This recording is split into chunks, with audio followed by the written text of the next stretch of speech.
بسم الله الرحمن الرحيم magacaygu waa Xawa Cabdi Bilaawe waxaan dhashay 1947 waxaan ku dhashay Xamar Cabdulcasiis district oo dhijir waqtigaas kaamba Amxaaro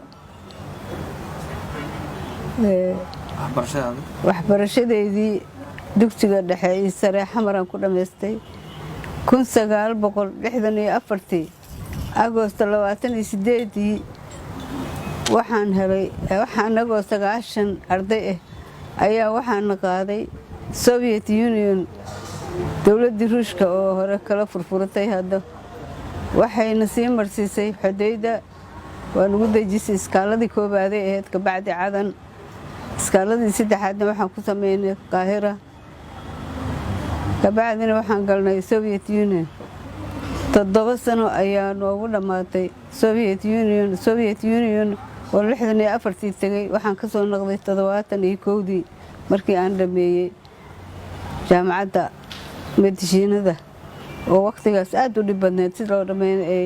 sahlaneen intii baxdane markay dhameeyaanba ay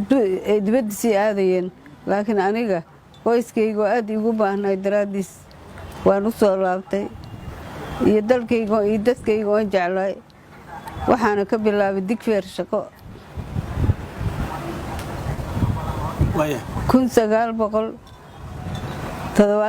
1972 ilaa muddo waxaan ka shaqayn jiray intii isbitaal ku tiilay Xamar oo ahaa Madiina Martiini iyo Digfeer 14 sano ka shaqaynayay jaamacadda ummadda ardadii aan soo baray wax badan waxaan tagu waqooyi waxaan arkay meel la yiraahdo aan tagay Amud waxaan ugu tagay 6 isbitaal oo ardadeydii ay joogto nin walbaba uu isbitaal furtay oo heer sare ma yahay isbitaaladoodina ku farxay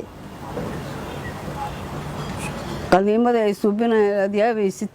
way soo dhaweeyeen way mahadsan yihiin haddana waxaan aaday Mareykan Minnesota waxaan ugu tagay ardadeydii oo joogto oo mid ka mid ah oo yahay ninka wax qalo meesha qaliinko guud sameeyaba oo laga dambeeyo oo Soomaaliya aniga wax badan aan dawey jiray waqtigaas aad baan u shaqeyn jiray shaqadeydana waxay daacad weligay ma taqaanay wax isma raabsan qof waadi Soomaaliya oo daacad u shaqeeyanahay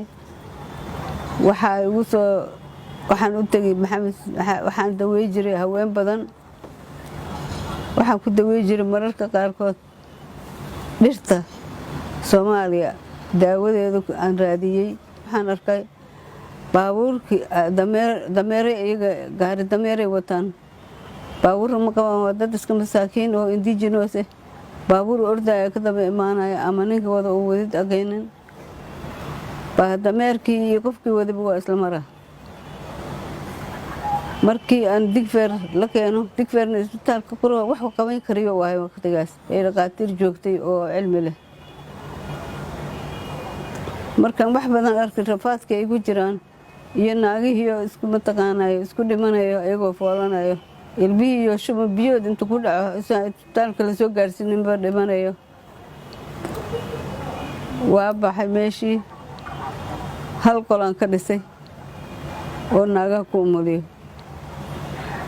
naagihii habeenkii jid male dhulkii waa hawd oo jid lahayn baabuur male naagihii markay fooshaan gaariyaashkoodii dameerkaygu igu keenayeen muddo dheer ma qaadanayso anigu hoostoodan dhigay bajaa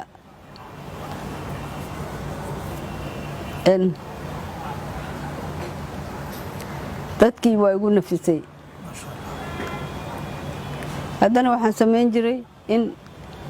jimcooyinka iyo khamiis walba aan tuulooyinka yaryarka ee tagno oon inta dawo qaadano islaan yaa halugay ugu raadsado tagno mucjisada waxay ahayd markaas dadkii isbitaalka ma yaqaanaba ma imaanayaan maxaa dhacay qofkii markay sakaraad noqotaa isbitaal loola soo cararaa qofkii waa iska dhimanaysaaba dadkii waxay aamineen qoftii markay dhimato waxay arkayaan isbitaalkii oo meyd laga soo bixinayo marka qof la arkaba waxay mudaa isbitaalkii inuu mataqaanaa isaga sababta qofta u dhimatay yahay isbitaalka waa ma tegaynin marka waxaan tusinayay dadkaas masaakiinta oo tuulooyinka degan inuu isbitaalka dadka daweeyo uu kaalmeeyo oo qoftii saada timaado le ay dhimato laakiin isbitaalka uu waxba dilin aniga isbitaalkayga wuxuu ahaa kii Soomaalida oo qof kastaba ay imaanaysay albaabada u furnaayeen markii ay abaarta dhacday oo qaxootiga dad Soomaalida isu cuntayna oo magaalooyinka laga baxay magaalo kasta waa laga yimid dhul oo adiga xoogaa ee baan deganay aniga dadkii soo qaxay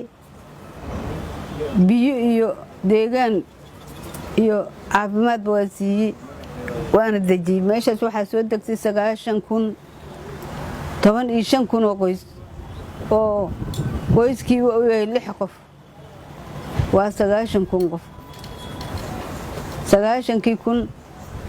hay-adaan u qaylisa jiraan dhihi jiray ii soo wardaay dadkaygii la ayay waxaa ii imaan jireen hay-ado waana abiilkayga markaan abiil dirsado waa la ii soo jawaabi jiray mar walbaba